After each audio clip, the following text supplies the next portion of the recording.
அனைவருக்கும் தினம் ஒரு தகவல் சார்பாக இனிய வணக்கங்கள். இன்றைக்கி நம்ம பார்க்க போகிற பதிவு நம்ம எல்லாருக்குமே தேவைப்படுகின்ற ஒரு சக்தி வாய்ந்த ஒரு பதிவுங்க. பங்குனி உத்திரத்துடைய மிக முக்கியமான ஒரு பதிவு. முருகன் வழிபாடு செய்யாதவங்களே இந்த உலகத்தில் கிடையாது. நம்முடைய வேண்டுதல்கள் நடக்கிறதுக்கு உடனுக்குடனே அதை நிறைவேற்றுவதில் முருகப்பெருமானுக்கு மிஞ்சிய ஒரு தெய்வமே கிடையாது. அப்படிப்பட்ட ஒரு சக்தி வாய்ந்த ஒரு கடவுள். அப்படி முருகனுடைய மிக முக்கியமான விரதத்தில் ஒன்று தான் பங்குனி உத்திரம். குடும்பத்தில் நடக்கக்கூடிய எல்லா சுப காரியங்களும் சுப நிகழ்வுகள், ஏதாவது ஒரு தடைகள் தாமதங்கள் இல்லை வேறு ஏதாவது ஒரு விஷயங்கள் வேண்டுதல்கள் இப்படி எதுவாக இருந்தாலும் நம்ம இந்த பங்குனி உத்திர நாளில் வேண்டிக்கிட்டாலே போதும். முருகனுடைய அருள் மட்டும் கிடையாதுங்க, சகல தெய்வங்களுடைய பரிபூர்ண அருட்கடாட்சம் நமக்கு கிடைக்கும். அப்படிப்பட்ட சக்தி வாய்ந்த ஒரு வழிபாடு தான் பங்குனி உத்திர வழிபாடு. அப்படிப்பட்ட பங்குனி உத்திரத்துக்கு முருகனை வேண்டி நம்ம எடுக்க போகின்ற 6 நாள் விரத முறைகள் தான் இன்றைக்கி இந்த பதிவில் தெரிஞ்சுக்க போகிறோம். எப்பயுமே முருகனுக்கு 6ங்கிற எண்ணோட நிறைய தொடர்பு இருக்குன்னு நம்ம நிறைய பதிவுகளை சொல்லிகிட்டே இருக்கோம். முருகனை வளர்த்தவர்களே 6 கார்த்திகை பெண்கள், அதே மாதிரி 6 முகம் கொண்டவர், 6 படை வீடு, அப்படி 6ங்கிற எண்ணோட முருகனுக்கு நிறைய ஒரு தொடர்பு இருக்குது. அப்படி நம்ம கந்த சஷ்டியில் கூட சமீபத்தில் 6 நாட்கள் விரதம்ங்கிறது ரொம்ப விசேஷமாக நிறைய பேர் அந்த விரதத்தை எடுத்தாங்க. அதே மாதிரி தாங்க வாழ்க்கையில் உங்களுக்கு ஏதாவது ஒரு விஷயங்கள் நடக்கணும்னா இந்த பங்குனி உத்திர நாளுக்கு நம்ம இப்படி 6 நாட்கள் விரதத்தை மட்டும் உங்களுடைய வாழ்க்கையில் நீங்கள் இருந்து பாருங்கள்.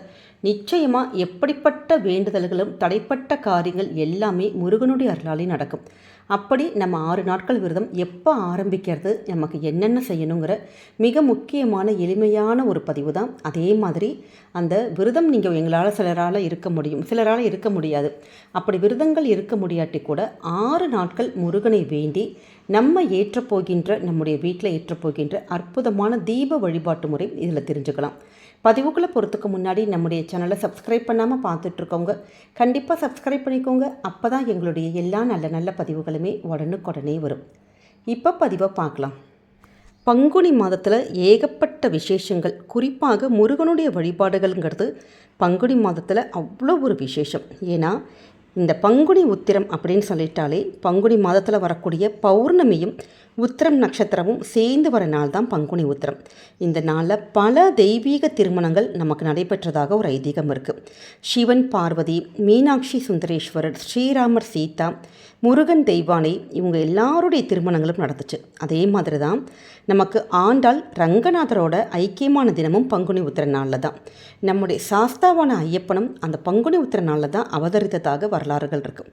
இப்படி எல்லாருடைய தெய்வ வழிபாடுகளாக இருக்கட்டும், நமக்கு தெய்வீக திருமணங்கள், இது எல்லாமே நடந்தது பங்குனி உத்திரம்ங்க. அப்படிப்பட்ட அற்புதமான ஒரு நாள் தான். குறிப்பாக இந்த நாளில் முருகனை யார் நினச்சி நம்ம விரதம் இருக்கிறோமோ, வழிபாடுகள் பண்ணுறோமோ, சின்னதாக முருகனுக்காக ஒரு தீபம் ஏற்றி வழிபடுறோமோ, அவங்களுடைய வாழ்க்கையில் எப்படிப்பட்ட கஷ்டங்களும் நிவர்த்தி ஆகும் அப்படின்னு ஒரு ஐதீகம் இருக்குது.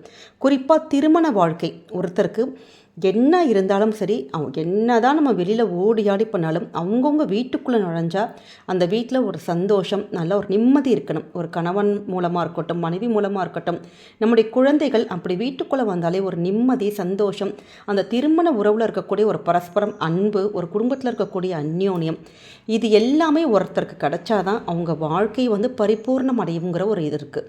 அதனால தான் அப்படிப்பட்ட ஒரு நிம்மதியான ஒரு வாழ்க்கை, ஒரு திருமணத்தில் ஒரு நல்ல ஒரு கணவன் மனைவிக்குள்ள ஒரு அந்யோன்யம், இது எல்லாமே கிடைக்கிறதுக்கு இந்த பங்குனி உத்திர நாளில் நம்முடைய முருகனை மனசார வேண்டிக்கிட்டாலே போதும். அதே மாதிரி நிறைய பேர் நிறைய பரிகாரங்கள் பண்ணிட்டோம், எங்கள் குழந்தைகளுக்காக திருமணங்கள் ஏதாவது கூடுற மாதிரி இருக்குது, நின்றது, இல்லாட்டி வேறு நிச்சயதார்த்தமாக இருக்கட்டும், இல்லை குழந்தை பிறப்பாக இருக்கட்டும், இல்லை சுப காரியங்கள், வீடு கட்டுறதுல பிரச்சனை, அப்படி எந்த ஒரு விஷயங்கள் எதுவாக இருந்தாலும் நம்ம வீட்டில் நல்ல விஷயம் நடக்கணும், நல்ல காரியங்கள் தொடர்ந்து நடந்துக்கிட்டே இருக்கணும் அப்படிங்கிறவங்க தாராளமாக இந்த 6 நாட்கள் விரதம் இருக்கலாம். இதற்கு முதல்ல பங்குனி உத்திரமானது நமக்கு எப்போ வருது அப்படின்னு பார்க்கலாம். இந்த முறை பங்குனி உத்திரமானது நமக்கு சற்று வித்தியாசப்படுது. ஏன்னா உத்திரம் நட்சத்திரமும் பௌர்ணமியும் சேர்ந்து வரக்கூடிய ஒரு நாள் தான் நமக்கு கணக்கு. ஆனால் இந்த தடவை உத்திர நட்சத்திரமானது நமக்கு ஏப்ரல் 10ஆம் தேதி பகலில் ஒரு 2 மணிக்கு ஆரம்பித்து 11ஆம் தேதி மாலையில் 4:11 மணி வரைக்கும் இருக்குது. ஆனால் பௌர்ணமி திதியானது 12ஆம் தேதி காலையில் அதிகாலையில் 4 மணிக்கு தொடங்கிட்டு 13ஆம் தேதி காலையில் 6 மணி வரைக்கும் தான் பௌர்ணமி திதி இருக்குது.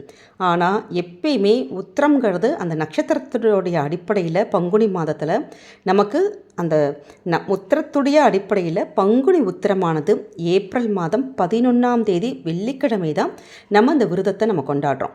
அப்படி கணக்கு பிரகாரம் நாளை, அதாவது ஏப்ரல் மாதம் 6ஆம் தேதியிலிருந்து ஏப்ரல் மாதம் 11ஆம் தேதி வரை இடைப்பட்ட 6 நாட்கள் முருகனை வேண்டி இந்த விரதத்தை நீங்கள் எடுத்துக்கணும். இதற்கு நாளைக்கு 6ஆம் தேதிக்கு ரொம்ப ஒரு விசேஷமான ஒரு நாள், வசந்த நவராத்திரியுடைய ஸ்ரீராம நவமி. ராமரை யார் ஒருத்தங்க நம்ம நினச்சி வழிபடுறோமோ அவ்வளோ ஒரு விசேஷம். நாளை தினம் நீங்கள் இந்த முருகனுக்கான விரதம் இருக்கிறப்ப நமக்கு ராமருடைய அனுகிரகமும் பரிபூர்ணமாக கிடைக்கும், வசந்த நவராத்திரியுடைய அம்பாளுடைய அனுகிரகமும் நமக்கு கிடைக்கும். இப்படி எல்லாமே சேர்ந்து ஒன்று கூடி வரக்கூடிய இந்த ஒரு விசேஷமான ஒரு சொல்லுவாங்க பார்த்திங்களா, எல்லாம் கூடி வருது. அந்த நேரத்தில் நம்ம சின்னதான ஒரு வழிபாட்டை செஞ்சாலே போதும், டக்குன்னு நமக்கு கிளிக் ஆயிரும். ஏன்னா எல்லாமே வரப்போ நம்ம இந்த ஒரு அற்புதமான ஒரு வாய்ப்பை ஒரு நாளை தவற விடாதீங்க. நாளைக்கு நீங்கள் ஆரம்பிக்கிற அன்னைக்கு மட்டும் முருகா, இந்த ஒரு வேண்டுதலுக்காக தான் நான் இந்த விரதத்தை தொடங்குறேன், எனக்கு நல்லபடியாக இந்த வேண்டுதல் நடத்தி கொடுக்கணும்னு சொல்லிட்டு நாளை தினம் மட்டும் முருகன் கோவிலில் போயிட்டு நீங்கள் ஆத்மார்த்தமாக ஒரு வேண்டுதல் மட்டும் வச்சுட்டு நல்லபடியாக இந்த 6 நாட்களும் என்னுடைய விரதத்தை நான் நல்லபடியாக முடிக்கணும் அப்படின்னு நீங்கள் நல்லா வேண்டிட்டு உங்களுடைய வீட்டில் காலையில் எழுந்திரிச்சு குளிச்சுட்டு நம்ம என்ன சுவாமி படம் இருக்கோ படத்துக்கு குங்குமம் பொட்டு இதெல்லாம் வச்சுட்டு பூக்கள் என்ன இருக்கோ நீங்கள் வச்சு டெய்லி ஒரு தீபம் ஏற்றுங்க. காலை மாலை அது மாதிரி பண்ணலாம். உங்களுக்கு தெரிந்த கந்த சஷ்டி கவசமாக இருக்கட்டும், கந்தகுரு கவசமாக இருக்கட்டும், இல்லாட்டி ஓம் சரவண பவ, இந்த ஒரு மந்திரத்தை விடாமல் இந்த 6 நாட்களும் நம்ம சொல்ல நம்முடைய கர்ம வினைகளாக இருக்கட்டும், நம்முடைய கஷ்டங்களாக இருக்கட்டும், ஏதாவது ஒரு கெடுப்பலன்கள் கடந்த காலத்தில் அது இருந்தால் கூட நம்முடைய இந்த சொல்லுவாங்க பார்த்திங்களா, மந்திர உச்சாரணம் சொல்லிட்டு கண்டினியூஸாக நீங்கள் ஒரு விஷயத்தை சொல்ல நமக்கு நல்ல ஒரு விஷயங்கள், நல்ல பாசிட்டிவ் ஆராவே நம்மளை சுற்றி நம்ம வீட்டில் சுற்றி ஒவ்வொன்றா நடக்க ஆரம்பிச்சிடும். அதனால தான் இந்த மந்திரங்களுடைய அந்த சொல்கிற அந்த உச்சரிப்புக்கு அவ்வளோ ஒரு பலன் இருக்குது. அதனால் எப்பெல்லாம் உங்களுக்கு வாய்ப்பு இருக்கோ அப்போல்லாம் இந்த 6 நாட்களும் ஓம் சரவணபவங்கிற அந்த ஒரு மந்திரத்தை மட்டும் நீங்கள் தொடர்ந்து சொல்லிகிட்டே வாங்க. இப்போ எல்லாராலையுமே இப்படி விரதங்கள் இருக்க முடியுமான்னு கேட்டால் முடியாது. குடும்ப சூழலாக இருக்கலாம். அப்படி இருக்கிறவங்க எளிமையான வெறும் சைவ உணவுகள் மட்டும் இந்த 6 நாட்கள் சாப்பிட்டுட்டு நான்வெஜ் எதுவுமே எடுத்துக்காமல் வெறும் சிம்பிளான ஒரு உணவுகள், எளிமையான உணவுகள் மட்டும் சாப்பிடலாம். இல்லாட்டி 1 நேர விரதம் 2 நேர விரதம் இருக்கலாம். இந்த நாளில் முருகனுக்கு நீங்கள் கண்டிப்பாக ஒரே ஒரு டம்ளர் பால், ஒரு நாட்டு சர்க்கரை இல்லாட்டி தேன் மட்டும் விட்டாச்சு, 1 டம்ளர் பால், நம்ம வீட்டில் எப்பயுமே இருக்கும் பால், அந்த பால் மட்டும் நீங்கள் வச்சு நீங்கள் சுவாமிக்கு நிவேதனமாக வச்சுட்டு அந்த பாலை நீங்கள் பூஜை முடிச்சதுக்கப்புறம் நீங்கள் எடுத்து பிரசாதமாக சாப்பிட்டுக்கலாம். இப்படி எளிமையான முறையில் 6 நாட்களும் நீங்கள் விரதத்தை நீங்கள் எடுத்துக்கோங்க.